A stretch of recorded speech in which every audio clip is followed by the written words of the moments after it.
Estado Nacional.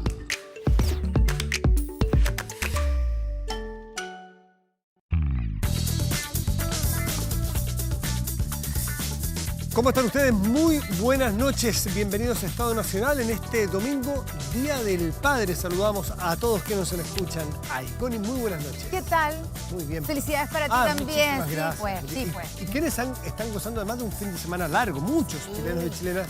Así que esperamos acompañarlos en este fin de semana a ustedes. Fin de semana que hay muchas noticias. Se cumplen 100 días del gobierno de Gabriel Boric y que se coronan de alguna manera con el anuncio que hace el gobierno el viernes del cierre de la Fundición Ventanas de Codelco, que ha generado una serie de repercusiones y consecuencias. Que todavía están muchas de ellas en proceso. También estamos siendo testigos de lo que ocurre en el norte en principio, aparentemente en otras partes de Chile también, el Tren de Aragua, esta organización criminal venezolana que tiene en muchas partes de Sudamérica una filial, entre comillas. Está en Chile también un hallazgo macabro de la Policía de Investigaciones en Arica. Vamos a estar con el fiscal conversando. Bueno, y de todo eso y más tuvimos esta semana también todo el impasse de la invitación, no invitación de los presidentes, de los expresidentes de la República al último, ¿cierto?, al cierre final, a la ceremonia de clausura de la Convención Constitucional. De todo eso y más conversamos a partir de ahora en Estado Nacional. Vamos. Y vamos a conversar inmediatamente con la ministra de Minería que nos acompaña hasta ahora, Marcela Hernando. Ministra, buenas noches, gracias por estar con nosotros. Buenas noches, Connie. Muchas gracias por la invitación. Bueno, partamos, ministra, para entender, digamos, cómo y cuándo se toma la decisión del cierre de Ventanas. ¿Cuándo el gobierno se convence de que hay que cerrar la Fundición Ventanas? Bueno, esta es como decisión, es una decisión del directorio de Codelco y eso se tomó el viernes en la tarde. Así es que el gobierno lo que hizo fue tomar conocimiento de aquello y respaldarlo. Porque el que lo anuncia es el propio presidente de la República en un punto de prensa, no el presidente de la empresa Codelco. Y aparte de eso, yo diría que de manera bien valiente apoyarla, porque esta es una decisión que se debería haber tomado tal vez hace mucho tiempo. Son más de 30 años de una crónica anunciada. Y, ministra, usted dice que el viernes, ¿cierto?, se toma la decisión en el directorio. ¿Cuándo se informa o cuándo se sabe por parte del gobierno? ¿Cuándo se entera usted, por ejemplo, como ministra de Minería? O sea, uno nunca puede estar seguro probablemente de los votos que va a haber en un directorio y por lo tanto esa reunión, como que todo el mundo decía, por algo se van a juntar y de esto van a hablar. O sea, uno se imaginaba que iban a hablar, pero no sabía cómo iban a estar los votos. Entonces, yo diría que la decisión del directorio la supimos ese mismo día. Nadie podía estar seguro cuántos votos iba a haber. Ahora, con esa quiero preguntarle, digamos, ¿cuánto cuesta primero cerrar Ventanas? Porque se han dado varias cifras, pero en torno a los 500 millones de dólares. ¿Es así? Entiendo que es menos, una ¿Cuánto? cifra de 250 o algo así. Ya, y con esa cifra sobre la mesa, ¿por qué hasta hace una semana o menos, hace pocos días, se hablaba de un plan de inversiones de 52 millones de dólares para bajar las emisiones? De hecho, usted fue al Congreso el miércoles, a la Comisión de Minería, donde defendió ese plan. Si se estaba pensando en el cierre, ¿cómo se entiende? Voy a tratar de ser súper didáctica. Ya. Existe un promedio anual que es de 60 microgramos por metro cúbico de dióxido de azufre. ¿Ya? Anual, 60. Por hora es 350. ¿Ya? Y la fundición mantiene sus niveles anuales y cumple con la norma. Y yo lo dije, Codelco cumple con la norma y a quien tú hayas escuchado te va a decir que cumple con la norma. Cumple con la norma anual, pero tiene algunos pics diarios, como el del día 6 de junio, que llegó a sobre 1.200, ¿ya? 1.350 en uno de las notas que vi. Y eso es tremendamente grave. ¿Por qué? Porque sobre los 500, una exposición de más de 10 minutos puede ser tremendamente grave para alguien. El dióxido de azufre mezclado con agua forma ácido sulfúrico y en los pulmones de las personas hay agua. Por lo tanto, si los niños, los adultos mayores, respiran dióxido de azufre, en partículas, como sea, se va a transformar en ácido y eso es lo que ha provocado algunos de los episodios. No podemos decir cuáles de todos los episodios, pero sí sabemos por los inventarios de emisiones que se hacen y en el inventario del año 2021 que Codelco es responsable del 62% de todas las emisiones de dióxido de azufre. Que es una de las fuentes de contaminación, porque hay otras varias. Hay otras. Ya, pero mi pregunta es, eso se sabe y eso se sabía. Entonces, la pregunta es, ¿por yo te qué estaba entonces? explicando, te estaba explicando, ¿cómo hace Codelco cuando tiene estas excedencias diarias para mantenerse en la norma? Entonces el promedio en el año te llega a 60, pero algunos días tuviste 1.300 y tantos. ¿Entiendes? Sí. Y la otra forma de cumplir con la norma de hoy día, con el decreto 28, con el decreto 105, con cosas que fueron dictadas después del año 2018, es invirtiendo estos 52 millones de dólares. Y así lo dije. O sea, para cumplir con la norma actual, tendría que invertir 52 millones de dólares. ¿Ya? Ahora, sobre eso, con eso lo que estaríamos capturando es alrededor del 96% de las emisiones, 96%. Y la norma internacional, claro, y la norma internacional es 99. Para llegar a 99 tenemos que construir una fundición nueva. Ya, pero entonces mi pregunta, se lo vuelvo a repetir, ministra, para entender bien. ¿Por qué si usted, 2 días antes del anuncio del cierre de Ventanas, usted anticipa este plan de inversión? No, yo no anticipé el plan de inversión. Pero lo defendió.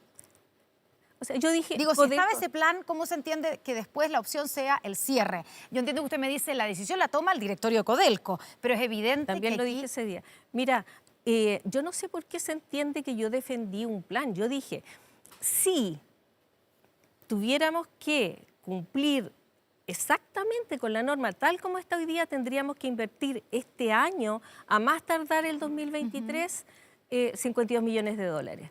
Y si tuviéramos que hacer tal cosa, tendríamos que invertir 150 más en un periodo mediano.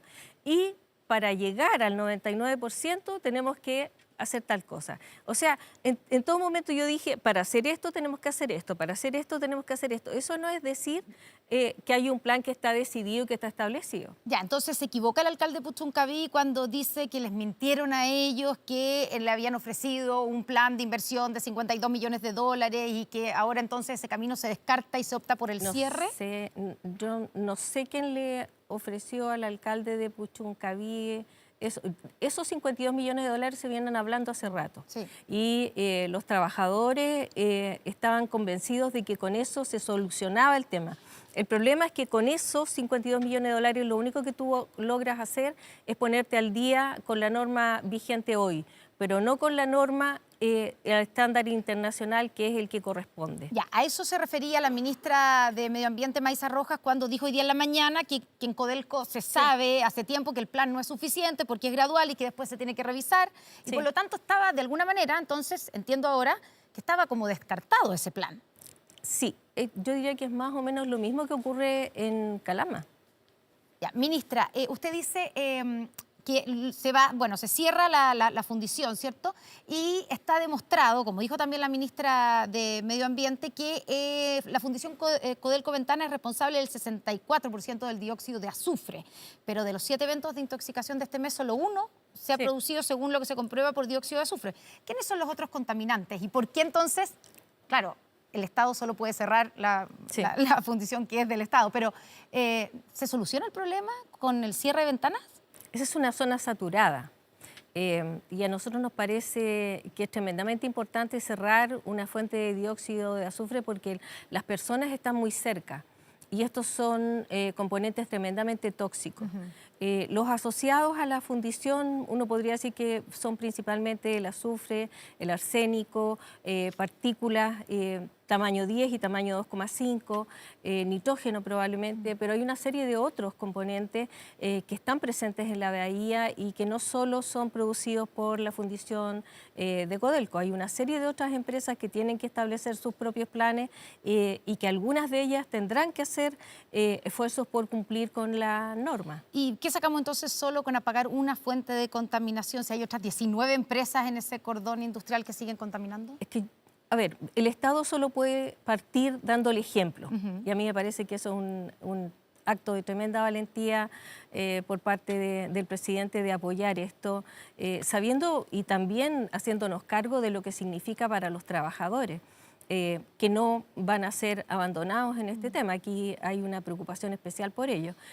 Pero también entender que este es un proceso que viene desde hace tiempo y que el Ministerio de Medio Ambiente va a hacer las exigencias que corresponda a las otras empresas que allí están. Pero este ejemplo lo debieran seguir las empresas privadas también, de cierre de sus fuentes de contaminación. Connie, yo creo que toda la actividad industrial en Chile, minera y no minera, nosotros queremos más minería, pero la queremos amigable con el medio ambiente. Las tecnologías están. Existen fundiciones en el extranjero, algunas están instaladas en capitales de ciudades de países modernos como Alemania y sin embargo no emiten. ¿Por qué? Porque hay tecnología adecuada. Entonces lo que queremos es que quienes hagan actividad empresarial de cualquier tipo que sea cumplan con las normas y estándares medioambientales los mejores que haya. Ahora, después del evento de intoxicación del 2018, entra en vigor un plan de descontaminación para todo este cordón industrial. Las 20 empresas supuestamente están reguladas por ese plan. ¿Están cumpliendo o el plan es insuficiente? Mira, no te puedo dar el detalle de cuáles están cumpliendo o no. Codelco cumplía, pero de la manera que te estoy diciendo. Sí, pero insuficiente. O sea, cuando subía mucho, lo paraba, pero sí. Ministra, si cerramos Ventana, ¿dónde se procesará ese mineral?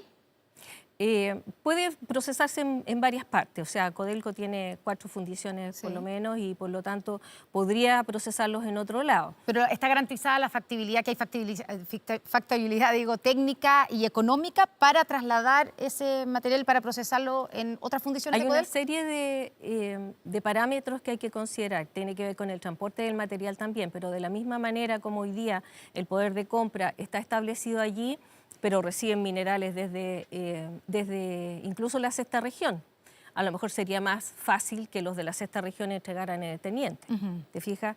Esos son temas de logística que los tendrán que ver entre ENAMI y Codelco, pero lo importante es que exista esa posibilidad de que los materiales que entrega la pequeña y mediana minería entre la cuarta y la sexta región se puedan procesar en otra parte y no solo en Ventana. Ministra, ¿es efectivo que hace 15 años prácticamente que no se procesa nada de la producción de Codelco en Ventanas y que solamente se procesa el material que viene de, usted dice, pequeños y medianos empresarios, pero hay quienes sostienen que no son nada de pequeños ni medianos empresarios, que son privados?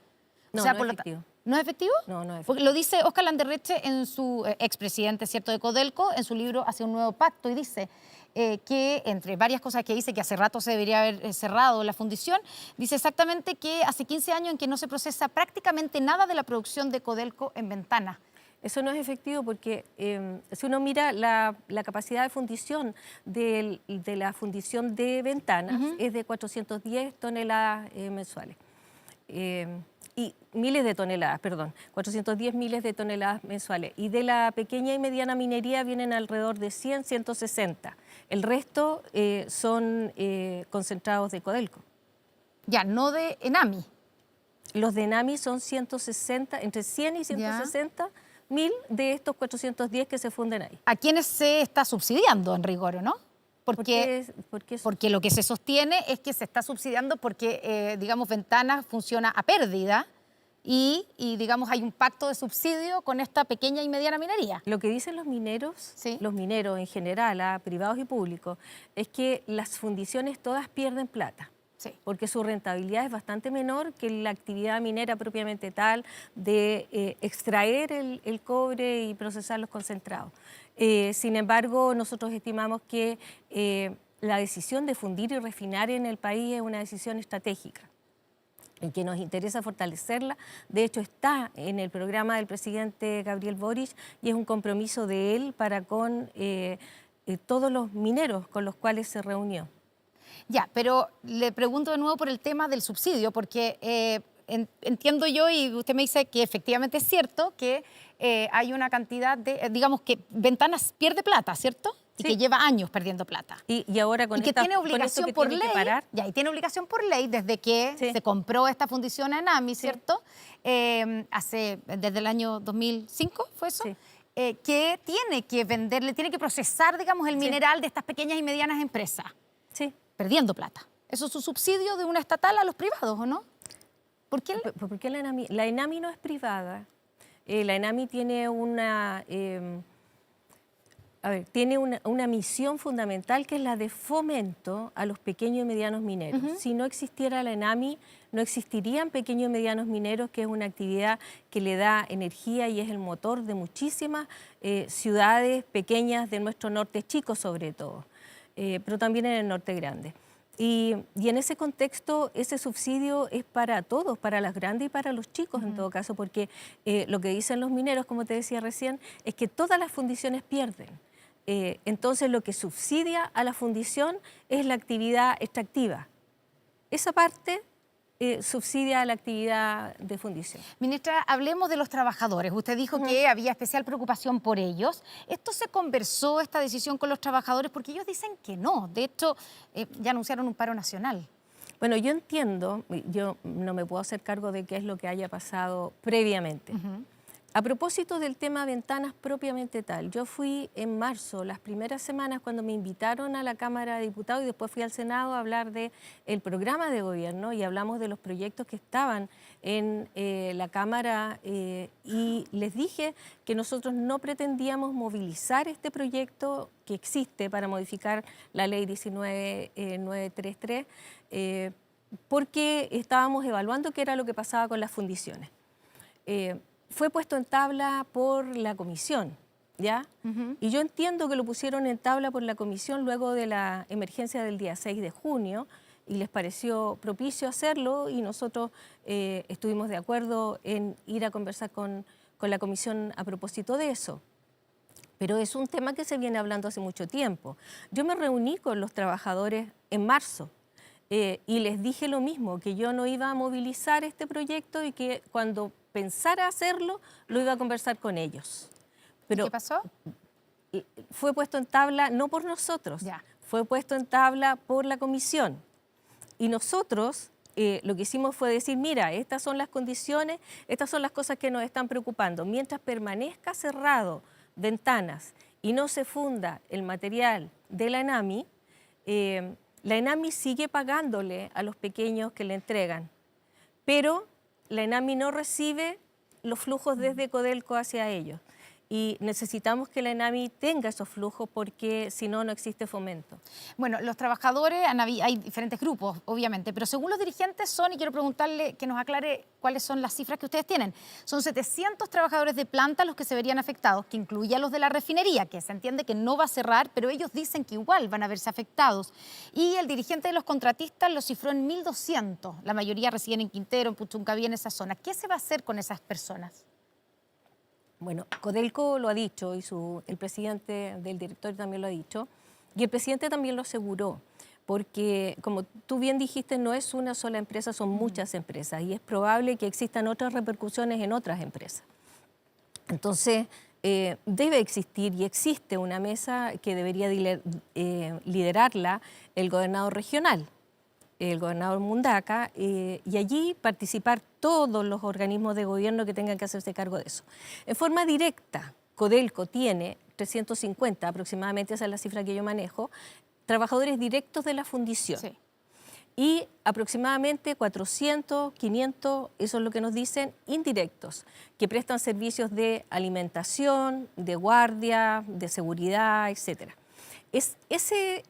Esos contratos indirectos, Codelco también tiene que conversar con ellos, porque como la refinería va a seguir funcionando, muchos de esos contratos van a seguir prestando servicio al complejo, que no se cierra completo, ¿ya? Entonces, hay que partir por los trabajadores directos más los indirectos que se generen.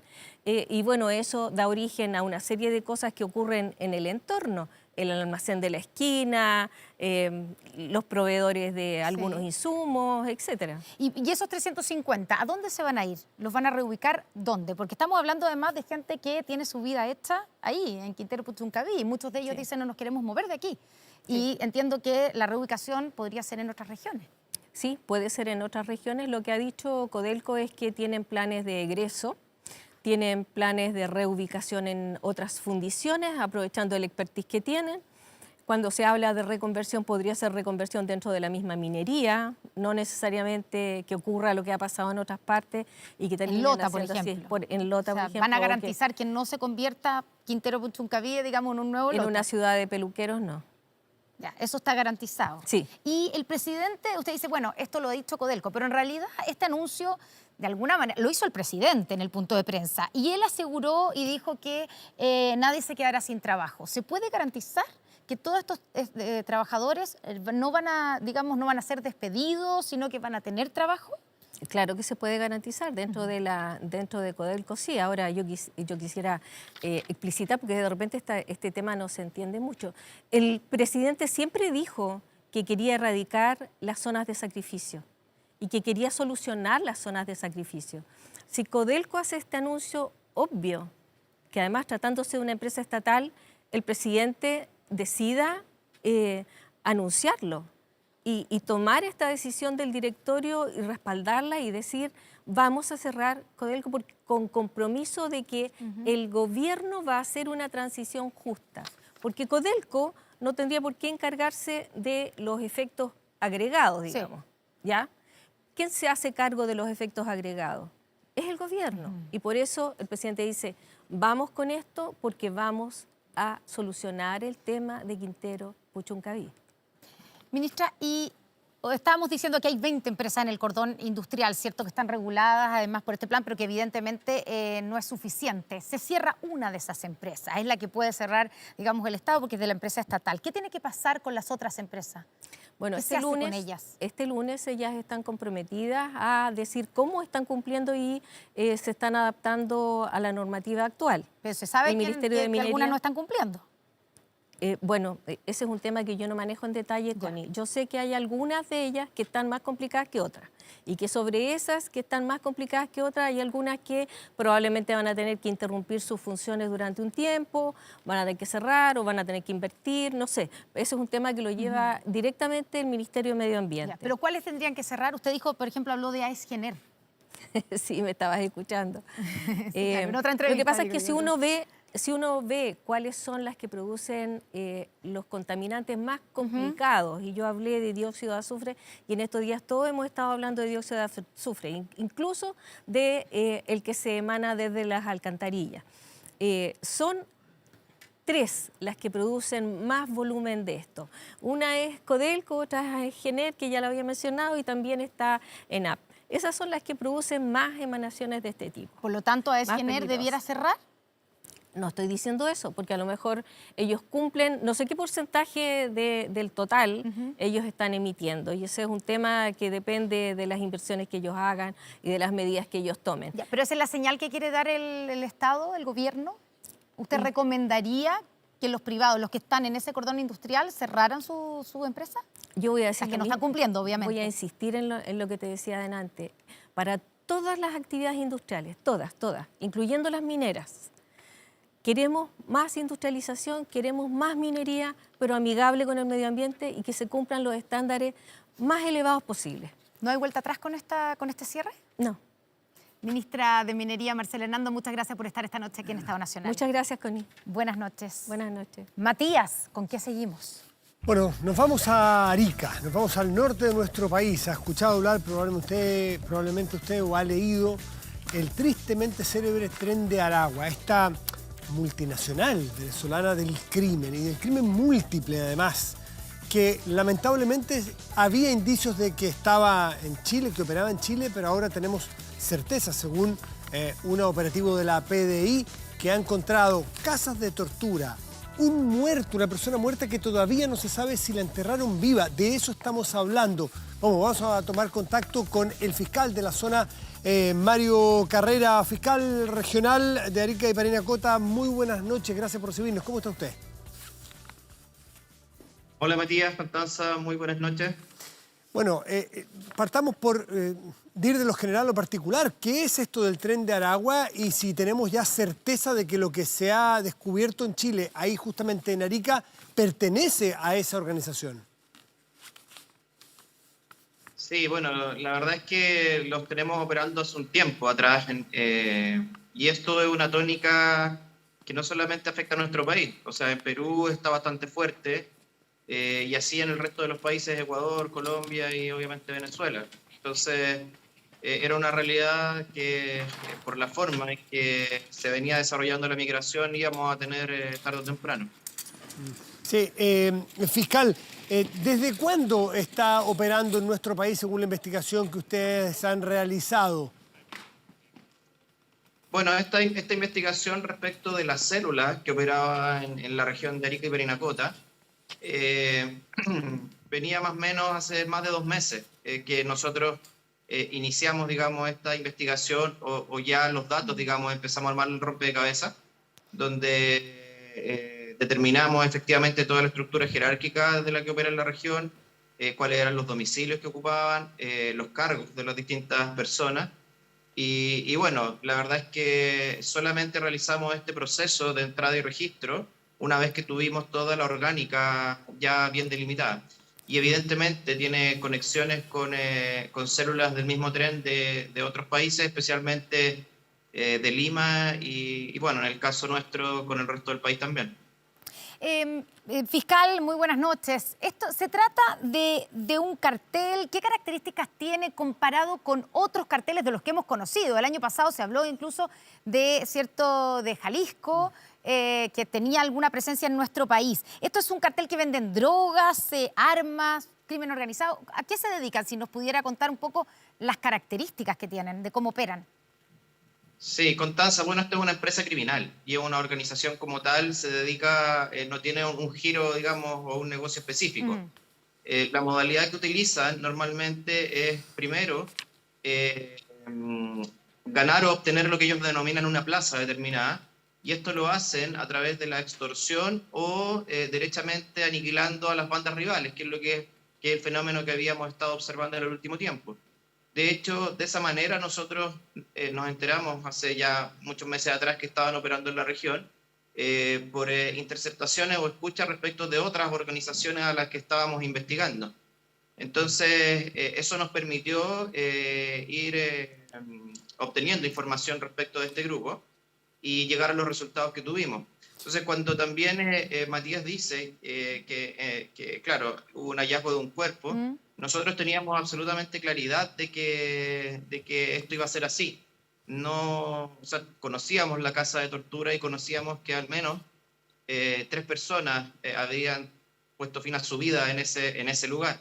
De esos cuerpos encontramos uno, que era un integrante de la misma banda que con anterioridad teníamos como blanco, y respecto de los otros 2, donde tenemos meridiana certeza, no fue posible encontrar. Por eso tú ves ahí máquinas retroexcavadoras y también llegaron perros o canes desde otras regiones, precisamente para tratar de identificar el lugar donde estarían o podrían estar el resto de los cuerpos, pero no, por lo menos hasta el momento no hemos podido dar con ellos. Fiscal, del tiempo que usted tomó la investigación y empezaron a tirar los hilos y a empezar a cruzar datos, hasta el día de hoy, ¿cuántas personas tiene en la región que usted ha investigado este Tren de Aragua? Exactamente, si nos puede limitar cuáles son las actividades delictuales que realiza y cuántas serían las víctimas hasta ahora que ustedes tienen contabilizadas en la investigación. Bueno, a lo menos, y respecto de quienes nosotros tenemos ya derechamente como imputados, tenemos a los 17 que formalizamos hace unos días atrás, tenemos 16 de ellos que quedaron en prisión preventiva, y eso se suma a otros, a lo menos 6 que tenemos identificados y que estaban, digamos, ya detenidos en nuestro penal por diversos delitos. Por lo tanto, ese es el número, esos 17 más esos otros 6 los que con certeza ya están imputados. Respecto de más integrantes, evidentemente lo hay, no solamente en esta región, sino que en otras. Y bueno, incluso antecedentes nos indicaban de que tras este golpe que se dio días anteriores, varios de los que no fueron detenidos en esta oportunidad habrían abandonado el país derechamente con destino a Perú y un poco Disculpe, pensamos que fiscal, para se me fue, rearmarse o reagruparse. fiscal, se me fue un detalle en la pregunta que es relevante. De los 17 que ustedes tienen de imputados, ¿cómo ingresaron esas personas a nuestro país? Porque entiendo que es mixto. Hay algunos que entraron de manera legal, hay otros que han entrado por pasos ilegales. Sí, correcto. Algunos incluso ya tienen, o sea, tenían ya cédula nacional, o sea, estaban ya, digamos, registrados en nuestro país y algunos simplemente no. Y de hecho, parte, digamos, de quienes nos faltó por detener, no tenemos, digamos, mayores registros porque son personas que ingresaron por pasos clandestinos y que, por lo tanto, no conocemos más allá su individualización. Incluso de aquellos que hemos detenido nos cuesta hacer ese trabajo porque solo tenemos, como ellos dicen, llamarse, digamos, no tenemos todavía a ciencia cierta respecto de algunos cuál es la identidad real. Y eso es un problema no solamente para nosotros, que lideramos la investigación, sino que también en los procesos, por ejemplo, de gendarmería, porque para gendarmería todas estas personas figuran como primerizos por ser una primera detención y no tener, digamos, sus extractos anteriores en otros países, y por lo tanto entran en una clasificación penal y se mezclan con poblaciones en la cárcel con la cual no deberían mezclarse. Y eso también es un problema porque dinámicas que se dan afuera, como la extorsión u otras, se empiezan a replicar al interior del penal. Fiscal, hablemos del modus operandi, la cultura que tiene este cartel que parece ser más violenta y con características que son propias de este cartel. Torturas, vendetas, sicariato, incluso el uso de menores. Y usted habla de este lugar que es una casa de tortura. ¿De qué estamos hablando? ¿Cómo funcionan? ¿Qué es lo que se hace ahí? Bueno, justamente a donde va su pregunta es lo que motiva nuestra preocupación y la fuerza con la cual estamos investigando. Tanto es así que el fiscal nacional hace unos días atrás designó como coordinador de todo lo que se refiere a Tren de Aragua al fiscal regional de Tarapacá, un poco para ir viendo ya con una mirada nacional más que regional. Teníamos esta mirada, evidentemente, pero ya cuando se asigna un fiscal regional como coordinador es porque se está reconociendo como un problema mayor esto. Y efectivamente lo es un problema absolutamente mayor. Estamos trabajando en esto y claro, esta célula es muy violenta, o sea, cada una de las células, digamos, del Tren de Aragua, y por eso ha crecido tan rápido. Recordemos que este grupo comenzó a actuar el año 2010 y en menos de 12 años ya están con presencia en toda Latinoamérica. Entonces, es bastante complejo. ¿Y por qué crecen tan rápido? Precisamente porque llegan con una violencia inusitada y que capturan, digamos, las actividades ilícitas que realizan otros grupos en determinadas zonas o regiones. Y evidentemente una vez que ya capturan, digamos, o captan una zona en particular, luego ya van realizando otras actividades de mayor complejidad en lo delictual. Te voy a dar un ejemplo. Sí. Si alguna persona quiere ejercer, por ejemplo, la prostitución, por lo que pudimos determinar, tenía que pagar esa mujer o ese hombre, digamos, eventualmente, una suma de dinero semanal, 50.000 pesos, solamente por el derecho a poder realizar esa actividad. Lo mismo ocurre, no sé si recuerdan, pero hace 2 semanas desbaratamos una banda vinculada al tráfico de migrantes. Ese tipo de bandas o grupos no necesariamente forman parte del Tren de Aragua, por ejemplo, pero para poder actuar tienen que también cancelarle alguna suma de dinero. Fiscal, usted, ¿Sí? ha hecho mención recién usted del carácter más nacional que el propio Ministerio Público se lo ha tomado, porque ustedes tienen antecedentes de que esto opera más allá del territorio en el cual ustedes investigan. ¿Cuál es la realidad de la introducción del Tren de Aragua en nuestro territorio, según sus antecedentes? Bueno, es que en primer lugar ellos, por razones lógicas y geográficas, su mayor presencia está en Arica y Parinacota y en la región de Tarapacá. Ya. donde estas regiones funcionan, digamos, como un muro de contención respecto de un sinnúmero de ilícitos que no tienen como fines inmediatos nuestras regiones, sino que más bien aspiran a llegar a la zona central del país. Y esto también se ve replicado en Tren de Aragua, como en otros, digamos, en otros grupos. Y esos otros grupos, una vez que ya están asentados acá, efectivamente, comienzan a realizar sus actividades en el centro del país. Y es así que hemos tenido algunas apariciones tanto en la quinta región, en la zona metropolitana, e incluso más al sur. Por lo tanto, yo, bueno, soy bastante optimista en esto porque creo que tenemos las herramientas para combatirlo y además estamos en el momento adecuado para hacerlo.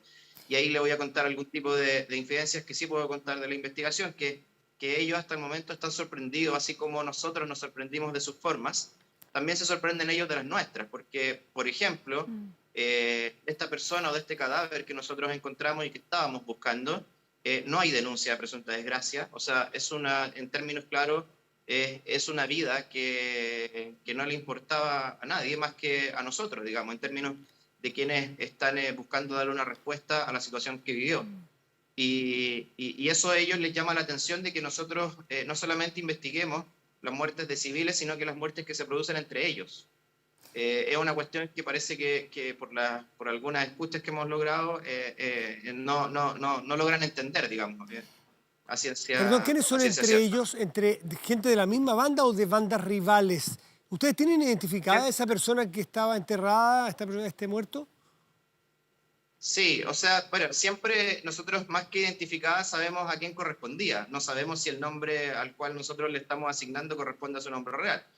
Pero él, como lo señalé con anterioridad, era un blanco de investigación. O sea, nosotros sabíamos que él podía estar en ese lugar. O sea, sabíamos que la persona con la vinculación o el nombre que nos aparecía y el apodo estaría, digamos, en esa situación o en esa condición en que lo encontramos.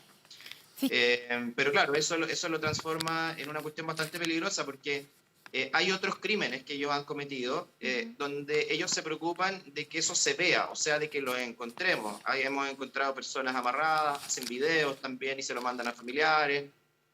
O sea, ellos tratan la mayoría de sus crímenes de que se vean para que el resto, digamos, tenga temor.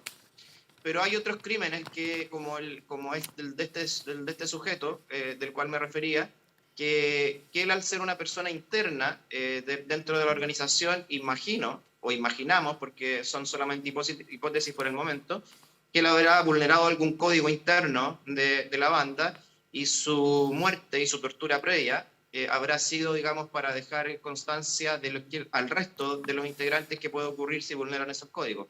Fiscal, finalmente, después de todo lo que nos cuenta, digamos que es bien terrible, ¿estamos perdiendo la batalla en contra del crimen organizado? Y quiero saber si usted cree que si el gobierno le está dando a este tema la relevancia que merece. ¿Estamos haciendo lo suficiente?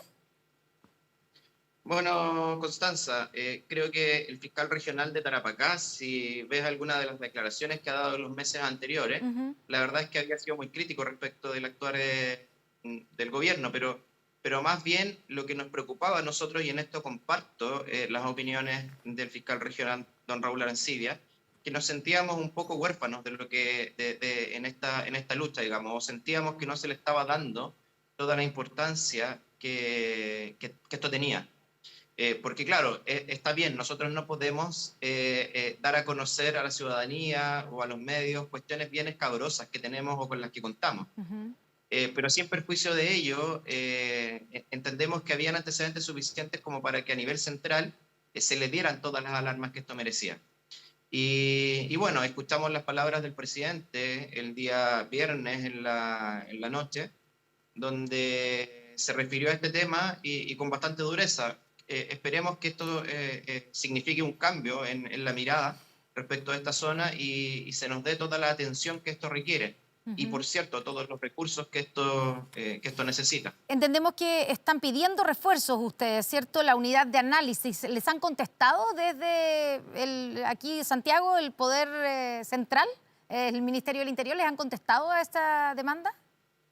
Bueno, el día viernes nos contestaron, Constanza. La verdad es que Eso es una solicitud que efectivamente estábamos haciendo desde acá, desde Arica y Parinacota. Y fue claro, inmediatamente cuando asumió el gobierno y en la primera reunión con el delegado regional, les entregamos un proyecto porque nosotros creemos que en el análisis de inteligencia es donde podemos tener mejores resultados con ese análisis de inteligencia. Que ya con lo que tenemos hemos hecho grandes logros, entonces si lo reforzamos nosotros creemos que podemos seguir avanzando en esa línea. El delegado envió este proyecto, digamos, y desde el gobierno no teníamos ni un sí ni un no, ni alguna retroalimentación. La verdad es que no teníamos ninguna respuesta, pero ya el día viernes, después de estos hechos, se comunicaron inmediatamente con nosotros y esperemos que avancemos y bueno, las declaraciones del presidente van en esa línea también. Ya, ¿ustedes esperarían, por ejemplo, que les entreguen la misma cantidad o la relevancia, la misma cantidad de recursos, o incluso que se tomen las mismas medidas que se están tomando en la Araucanía? Estoy pensando, por ejemplo, en un estado de excepción.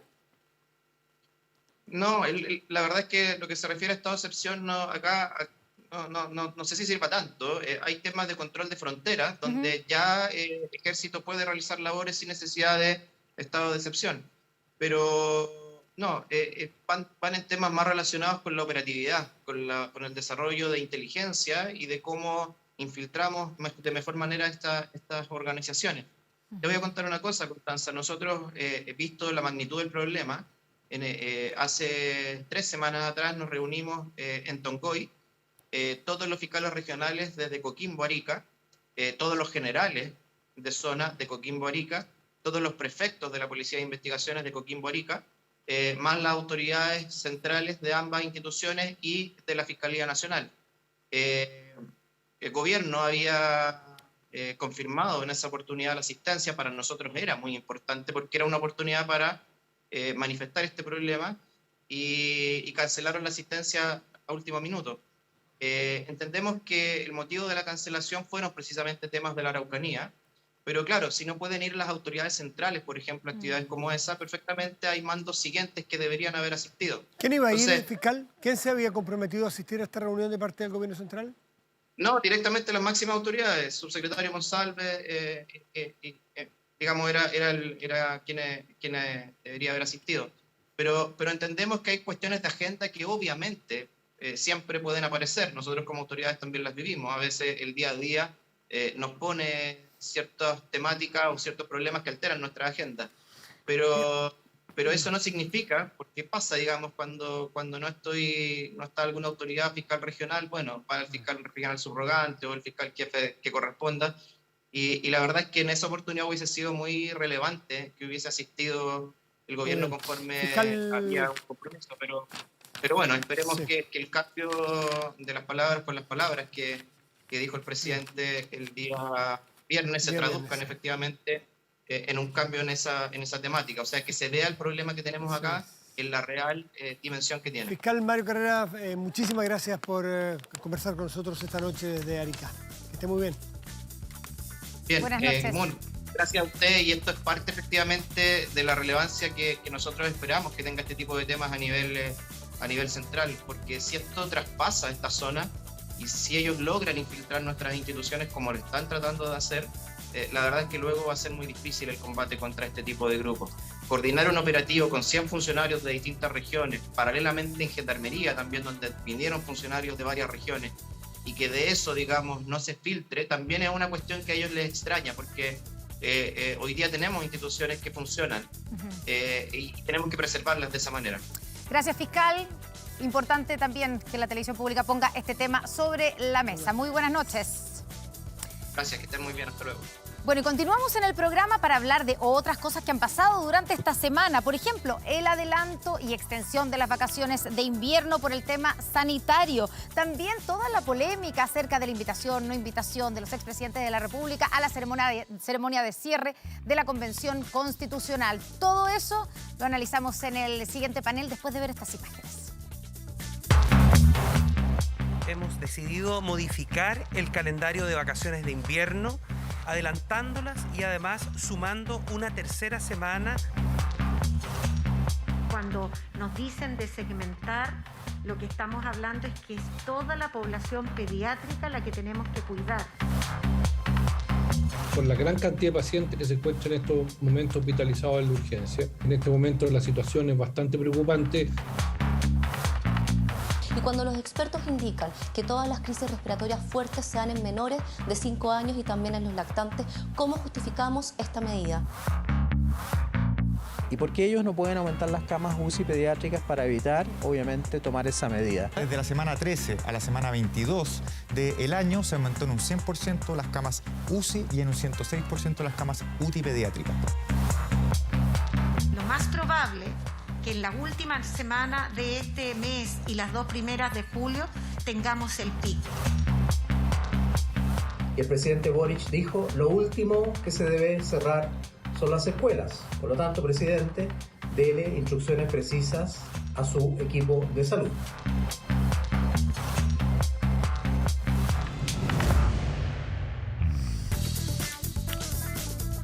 Ya estamos en el panel de conversación, presentamos de inmediato a nuestros invitados para entrar en los temas, cual nos convocan. Paulina Bodanovich, presidenta del Partido Socialista. Buenas noches, Paulina, gracias por estar aquí. Hola, buenas noches, Matías. Muy buenas noches. Cristian Valenzuela, muy buenas noches, gracias por estar aquí. Muy buenas noches, muchas gracias por la invitación. Presidente de Ideas Republicanas. Así es. ¿Sí? Catherine Martorell, ex subsecretaria de Prevención del Delito, gracias por estar aquí, muy buenas noches. Muchas gracias, Matías. Buenas Y la noches. diputada de Revolución Democrática, Catalina Pérez, muchísimas gracias por estar aquí, Catalina. Muchas gracias por la invitación, Matías. ¿Qué le parece, Catalina, esta noticia de la que estábamos haciendo mención, este adelantamiento de la y extensión de las vacaciones de invierno, que ha generado bastante polémica? ¿Cómo lo toman ustedes? No, y lo tomo como una preocupación del gobierno que ha sido bastante consistente, que tiene que ver con poner no solamente a los niños y niñas, adolescentes, sino que en general a las personas en el centro. Lo comparo también con lo que pasó con Ventana, poner la salud de los habitantes, en un caso por la situación de las camas críticas, pediátricas, también la salud de los habitantes en términos de contaminación. Creo que es una medida correcta que toma además el ministro de Educación junto con la ministra de Salud. Hay todavía que hacer unas adecuaciones también, por cierto, para garantizar la estabilidad de las familias, para que haya claridad respecto de cómo se va a tomar la medida de los establecimientos, pero me parece que políticamente va en la dirección adecuada, que es resguardar la salud de los niños, niñas y adolescentes hoy día. Catherine. No, a mí me parece que, a ver, la intención de adelantar las vacaciones está bien, sobre todo cuando no fueron capaces de reconvertir las camas UCI y tener la suficiente preparación para enfrentar todos los virus que estamos viendo hoy día y que lamentablemente nos tienen en esta situación. Ahora, lo que sí me parece es que fue una decisión que se tomó demasiado rápido, que se explicó de manera poco correcta, que no sabemos qué va a pasar con las clases y que además no solamente es adelantarlas, sino también es alargarlas. Entonces, me parece que es bastante poco claro. Y recuerdo que la oposición, hoy día oficialismo en su momento era muy dura respecto a las decisiones que se tomaban en torno a la pandemia. Entonces me parece que faltó claridad. Paulina Bodanovich, el exministro París ahí decía que no se condice en las palabras de declaraciones del presidente Boric en su momento de que lo primero que se abriría, lo último que se cerraría serían las escuelas y que ahora se toma una decisión, a juicio del exministro, apresurada o adelantada, o antes que otras medidas. ¿Cómo lo ve usted?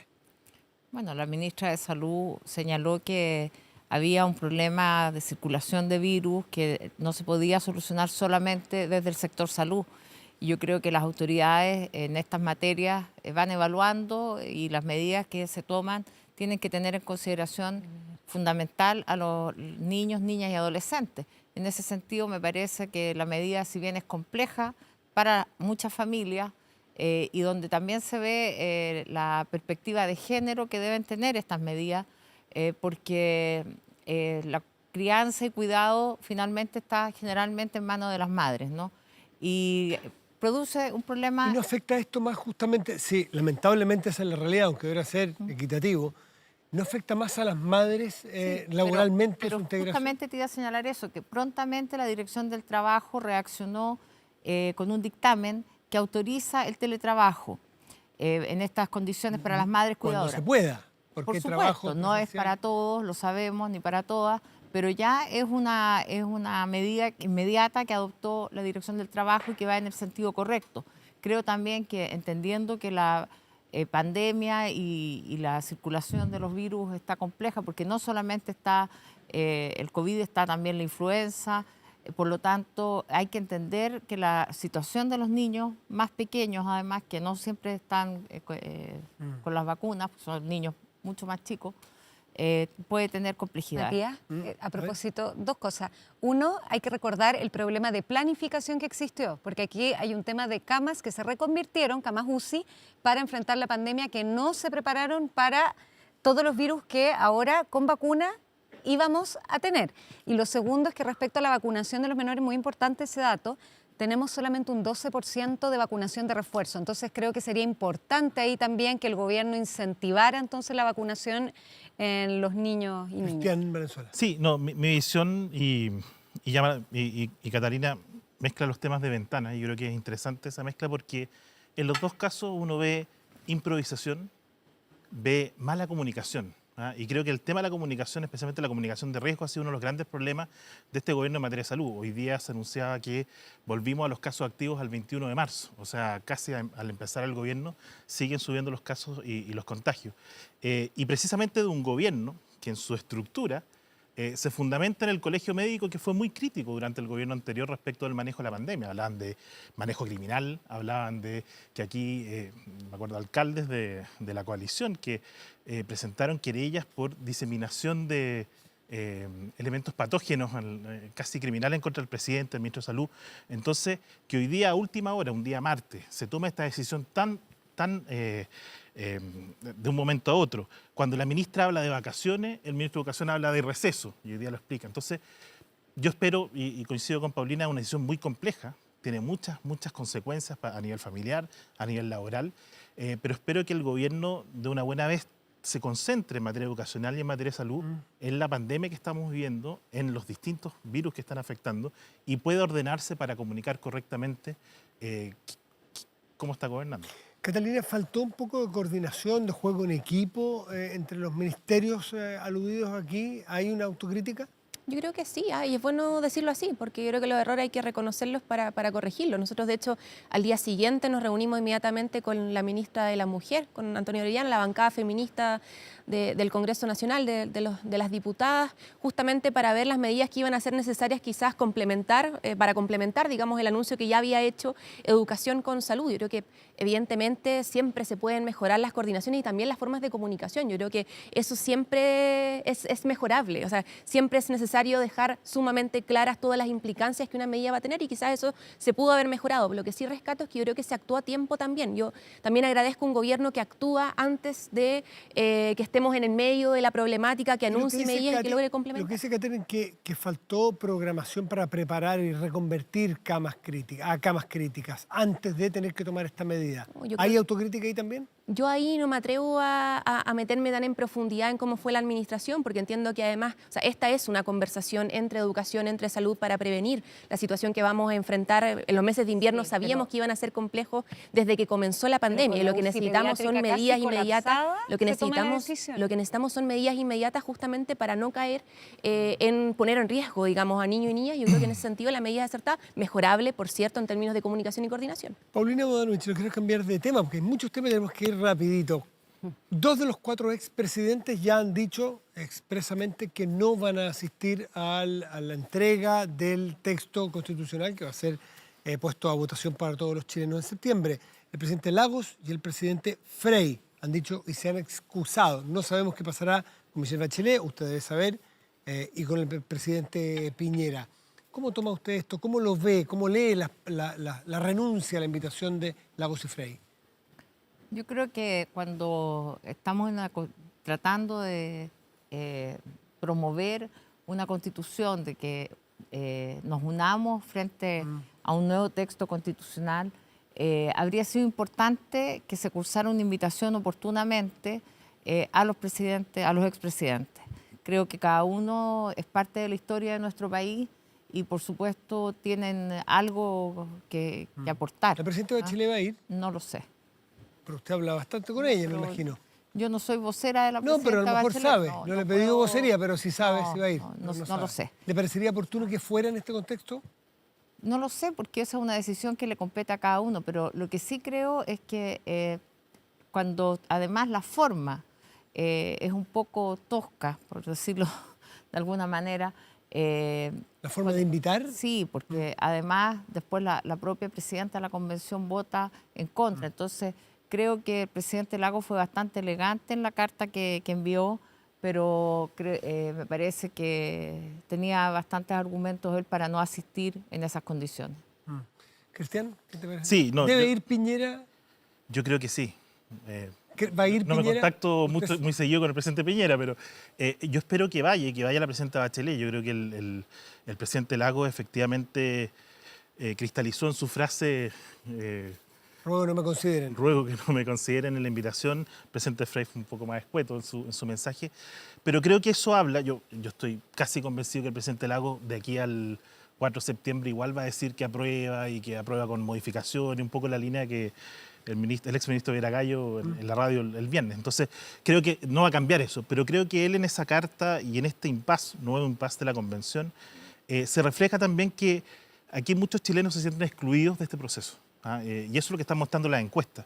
No sé cuál vaya a ser el resultado definitivo, pero aquí es más que derecha e izquierda, más que la última elección electoral.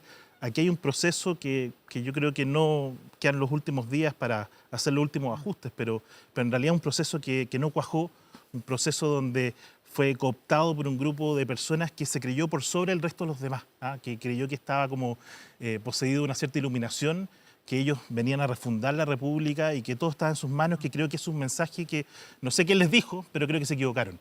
Y lo que están terminando de cuajar en esta Constitución es algo que no representa a la mayoría de los chilenos y que creo que nos va a dividir más que unir, y eso expresa un poco el sentimiento, creo yo, sin interpretarlo del presidente Lagos. Cristian Valenzuela no habla con el expresidente Piñera, pero Catherine Martorell sí habla con el expresidente Piñera. ¿Va a ir? No tengo idea, de verdad no lo sé, pero sí me parece que... ¿Debiera ir a su juicio? Por supuesto que sí. A mí me parece que... ¿No es riesgoso que vaya él solo? Porque entiendo ¿Por qué que va a ser un riesgo que un expresidente participe? No, yo no quiero hacer un juicio, se lo pregunto. Este espíritu refundacional del que más o menos hablaba Cristian, me parece que le hace mucho daño a la democracia y a la sana conversación política. O sea, todo este trauma con la bandera, el trauma con el himno, fueron a Antofagasta y no llevaron una bandera chilena, llevaron todas las banderas menos la chilena, todo esto de que la misma presidenta hubiese votado en contra de invitar a los expresidentes. Chile no se construyó en un día. Entonces, a mí me parece que la señal de que queremos borrarlo todo y partir de cero no le hace bien al país. Yo creo que hay que reconocer que somos chilenos. Catherine Martorell, disculpe, entiendo que el presidente Piñera en su círculo, usted que pertenece a ese círculo cercano, habría dicho que estaba disponible a ir siempre y cuando fueran los otros. ¿Eso es así?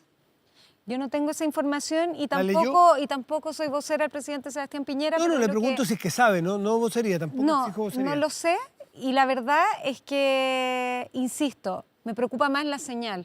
Creo que es importante y hubiese sido importante que los expresidentes fueran, pero después efectivamente del trato que recibieron de esta convención que quiere refundarlo todo, creo que el presidente Ricardo Lagos marcando una pauta. ¿La pauta el expresidente Piñera le marcó una pauta? No, yo estoy diciendo que le marcó una pauta a los expresidentes porque luego vimos la reacción del expresidente Frey. Vamos a ver qué pasa con los otros dos expresidentes. Por último, si no va la expresidenta Bachelet, suponiendo, hipótesis, ¿debiera ir, usted le recomendaría al presidente Piñera que él vaya solo? Es que a mí me parece que yo creo que ya se rompió o se quebró un poco la importancia republicana del acto. Por eso se le pregunto, ¿usted cree que debería ir si le toca ir solo? Yo creo que esa es una decisión que él tiene que tomar Caterina Pérez, ¿a usted le parece tosco, como dijo Paulina Bodanovich, la forma en que la mesa resolvió el tema de los expresidentes en la invitación para un momento republicano? O sea, yo la verdad me hubiese evitado la polémica. Pero ¿Cómo se evitaba? Yo creo que se evitaba invitando a todo el mundo. A mí me pasa que Matías, a mí no me resulta tan relevante, eso me pasa, y me perdonan, digamos, pero no me resulta tan relevante quién es invitado o no a la ceremonia. Y la verdad no creo que se juegue el futuro del país ahí. O sea, que vayan todos los que quieran ir, que estén invitados. A mí me preocupa más que vaya la gente a votar el 4 de septiembre, me preocupa más que estemos haciendo buenas campañas, no basadas en fake news y en mentiras, sino que buenas campañas con honestidad, defendamos nuestras ideas, que son todas legítimas. La verdad que esta polémica en torno a quién va o quién no va, Catalina, me parece que ensucia o que genera mucho ruido. Y el que no importa quién va o quién no va. No he dicho que no importa, pero me parece que no es tan relevante. Sí, tiene razón, que no es tan relevante. ¿No tiene algo que ver con lo que se le ha criticado en que quieren olvidar la historia, que quieren partir desde ahora, que muchos de su generación y de su coalición han sido autocríticos al decir que ha habido arrogancia en eso? Sí, yo hago completamente esa autocrítica en términos generacionales y creo que hemos aprendido mucho de eso. Y prueba de eso es el presidente que hoy día tenemos. Claramente esto es un gobierno que está aprendiendo todos los días. A ver, hacemos un reconocimiento permanente a la historia de nuestro país, a los claros oscuros que tuvo el proceso de los últimos 30 años. Hoy día conformamos una coalición, de hecho, 2 coaliciones que respaldamos al gobierno del presidente. Yo creo que nosotros nos decimos, como decimos que no somos sangre nueva para viejas derrotas, digamos, estamos construyendo un futuro que se afirma en función de quienes han ido avanzando en el pasado junto con nosotros hoy día. Entonces, yo creo que, tampoco yo no tengo, tampoco eso de la...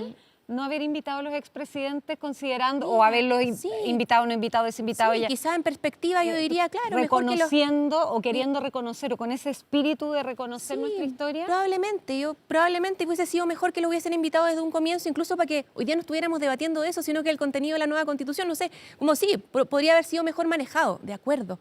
Pero de nuevo, ¿es realmente ese el debate que hoy día tenemos que dar como país? No lo creo. No creo que el presidente Ricardo Lagos, el expresidente, lo crea tampoco. Digamos, no estoy haciendo una crítica a su figura, pero sí creo que hoy día el debate tiene que ser otro.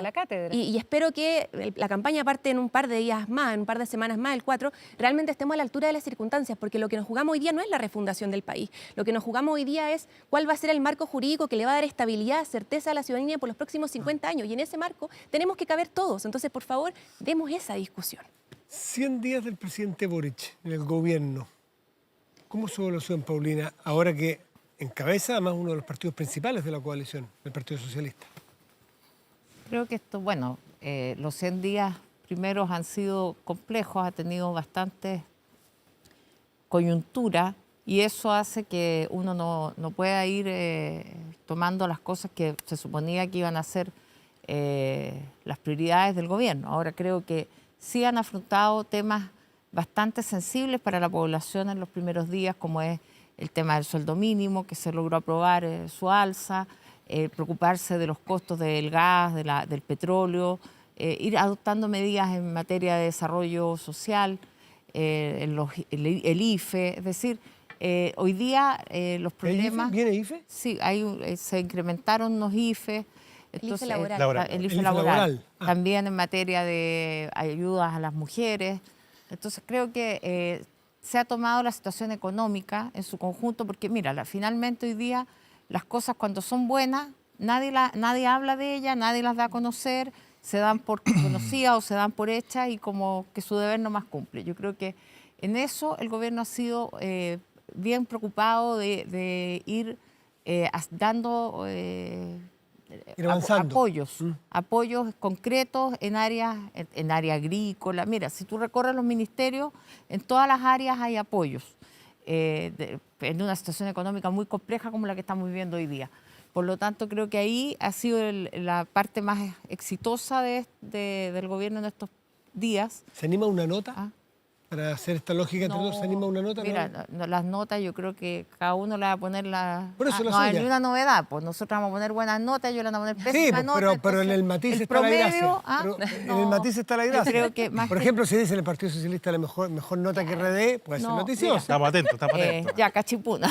¿Pero aprueba o reprueba? No, aprueba de todas maneras. Y sabes otra cosa, para terminar, Matías, yo creo que es bien importante cómo se han ido afiatando los equipos. Yo creo que visiblemente hay una mejoría en el trabajo, porque también todo equipo de trabajo requiere un periodo de adaptación. Y yo creo que, como dijo el presidente, se terminó ese periodo y ya están todos muy conscientes del trabajo que delineó el presidente en la cuenta del 1 de junio. Cristian Valenzuela, 2 cositas para agregarle a su comentario, que ya lo tiene medio preparado porque ha levantado la mano varias veces. Primero, ¿aprueba o desaprueba al presidente los 100 días? Y segundo, ¿qué es esto de que su partido está acusando constitucionalmente, algo que ustedes criticaron tan duramente a la oposición del presidente Piñera, que decían que básicamente frivolizaba una medida tan importante. A ver, primero acusar a la ministra Siches. Apruebo, rechazo. No, aprueba o desaprueba. Rechazo la gestión de este gobierno. Yo le pondría un 1,7, siendo muy, porque creo que en materia medioambiental, para los objetivos que ellos se habían propuesto, han avanzado. ¿Es lo único? ¿Es lo único que avanzado? ¿Es lo único? Algunos datos, no es una opinión subjetiva, estos son puros datos nomás. La inflación al 11 de marzo, 0,3, el último IPC, 1,2. Acumulado 12 meses, 11,5. No es todo culpa del gobierno, pero vemos cómo lo puede corregir en 3 meses y eso no lo logra. Y MASEC en marzo, 8,8, el último MASEC 6,9 bajando. Desempleo, la tasa al 11 de marzo, 7,3, ahora 7,7. Se suman 40.000 desempleados los últimos 100 días. 366 homicidios a la fecha, 1.237 violaciones a la fecha, 113.912 robos a la fecha, que eso implica 674 robos al día, 28 robos en la última hora de programa. Perdona, ¿y eso tú crees que es culpa de este gobierno? Este gobierno ha aumentado en un 50% en todos esos índices. 67. Es que los datos son importantes. No, sí, pero... En materia legislativa... O sea, yo no tendría cara, perdona, Catherine, pero tú fuiste subsecretaria... Y el estado en que entregaron la subsecretaría, tú te respondo al tiro, deja que termine Cristian. Los delitos te respondo al tiro, en este gobierno pasaría por alto el tema. No, te respondo al tiro y encantada. Y para terminar, la última joya, desde el 2006, porque no pude llegar más atrás en cámara.cl, este es el gobierno que en sus 100 días ha presentado la menor cantidad de proyectos de ley de los últimos 18 años. Este gobierno. Entonces creo que todo eso... Por favor, no, yo quiero... Sí, déjeme moderar a mí. Todo eso, y para cerrar, y para no hablar más, lo lleva uno a la evaluación ciudadana. El peor gobierno evaluado en sus 100 días. Entonces... Ojalá tenga tiempo para explicar por qué hace una acusación constitucional. No es el momento, porque contestó más largo lo anterior y el tiempo es escaso. Paulina Bodanovich le ha dicho que no tiene cara, algo así. De verdad que la seguridad ciudadana no partió, el problema no partió con este gobierno. Bachelet reformuló. Lo dijiste literalmente, yo no tendría cara. Fue bien poco sororo tu comentario, pero lo respondo. Pausa, y a la vuelta, las cámaras de seguridad. A la vuelta responde porque dice que tiene datos para responderle a Paulina Bodanovich y Catherine Martorell. Espérense un momentito y ya volvemos. Ya volvemos con Estado Nacional, con el auspicio de Hubo, seriedad y calidad. Estás viendo Estado Nacional.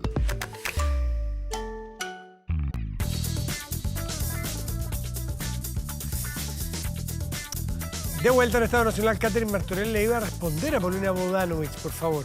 Sí, Paulina, mira, yo creo que hay que tener cara para decir un comentario como ese por lo siguiente. Primero, no aprobaron la ley que perseguía el patrimonio de los narcotraficantes. No aprobaron la ley que buscaba aumentar las penas, todavía no lo han hecho, no le han puesto la urgencia suficiente a la ley Tamara. Niños, niñas, adolescentes, protección para los adultos mayores y las personas con discapacidad. No aprobaron la ley de infraestructura crítica, no aprobaron la ley de robo de madera. Y en fin, ¿para qué te voy a citar las 12 leyes que no aprobaron? Dentro de ellas la ley de armas, que hoy día está de moda, tampoco la ley que establece como delito los fuegos artificiales. La delincuencia es una lucha permanente del Estado en su conjunto.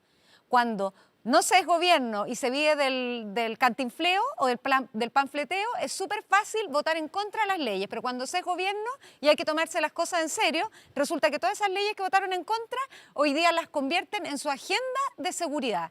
Entonces, hay que tener cara para realmente decir lo que tú dijiste, porque ellos votaron todo en contra y hoy día lo presentan como su propia agenda de seguridad. ¿Ellos Catherine, o ellas? Catherine, perdón. También. Yo creo que el tema, al tiro Cata, pero yo creo que aquí no solamente el tema de leyes. Tú eras subsecretaria de Prevención del Delito. Entonces hablemos de cómo ha aumentado el delito en los últimos 28 días. Pero hablemos con números. Las cifras. Te lo digo al tiro. Claro, bajaron las cifras de denuncia. Hay una cifra negra enorme. No. La ineficiencia se mide del con sistema. denuncia. Se mide con denuncia y eso deberías saberlo. La comparación es con denuncia hecha y denuncia hecha. Deje que termine, Paulina.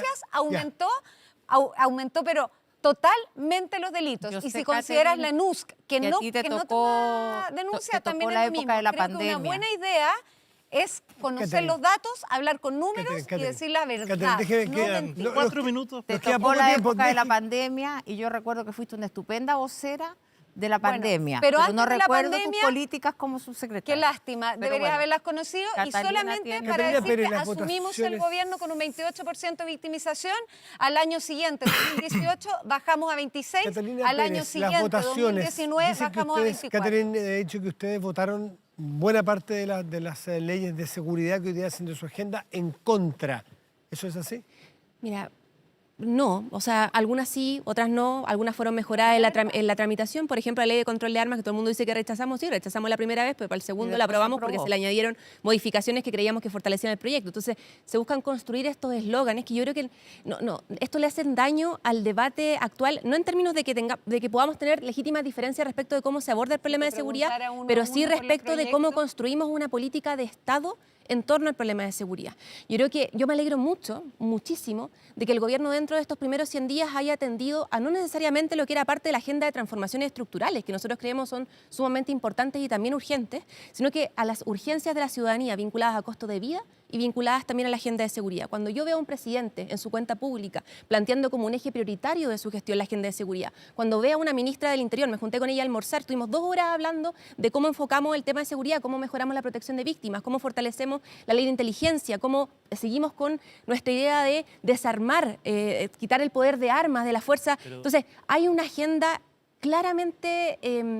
hay una agenda fortalecida en materia de seguridad desde nuestro sector que no necesita solamente de nuestro sector, sino que necesita de todos y de todas, porque el Cristian narcotráfico, Valenzuela, el crimen ¿cómo le organizado, explican ustedes al no país lo vamos a que- poder combatir. En el poco que nos queda, Cristian Valenzuela, ¿cómo explica usted que en 3 meses, en Centauro se 100 lo días, copiaron a Piñera 1, por si acaso. Sí, Ya si me llamaba disculpan, si igualito, me no le cambiaron disculpan el nombre. las contertulias, por El día al padre, digamos.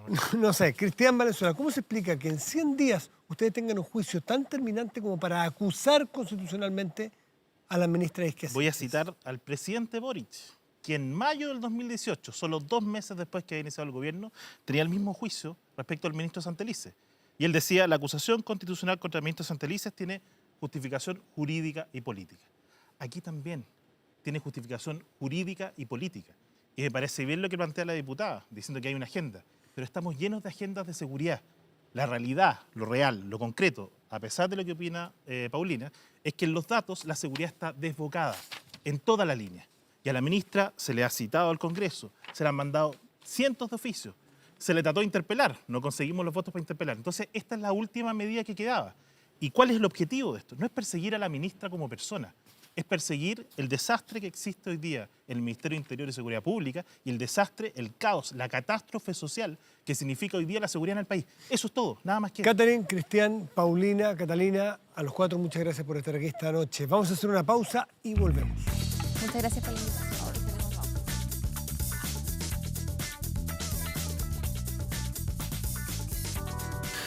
¿Tus inversiones están creando el futuro que quieres? En Inversiones Sura te asesoran con el mayor equipo de expertos, recomendándote activamente soluciones personalizadas para que tomes las mejores decisiones de inversión para ti y tu familia.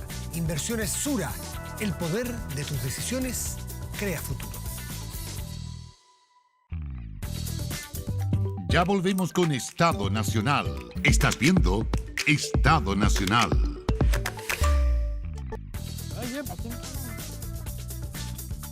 Mañana es lunes, mañana no es feriado, aunque muchos están aprovechando Pero para el fin de semana muchos largo. sí es feriado. Por eso. Se lo están Sí. tomando como... Pero mañana hay preemergencia. Exactamente, la quinta preemergencia medioambiental del año por la mala condición de la calidad del aire. Así es que eso es parte de lo que así parte la semana, pero... Y plenos en la convención de armonización que ya está terminando. Y parten las campañas del partido, pero ya empiezan a tomar más fuerza. Han aparecido nuevas encuestas que no modifican mucho la relación entre apruebo y rechazo, es decir, se acorta el tiempo, pero no cambia mucho el panorama, están ahí, muy cerca. Bueno, de todo eso y más conversaremos en una semana más aquí en Estado Nacional. Que tengan muy buena semana. Buena semana, gracias por venir. Buenas noches.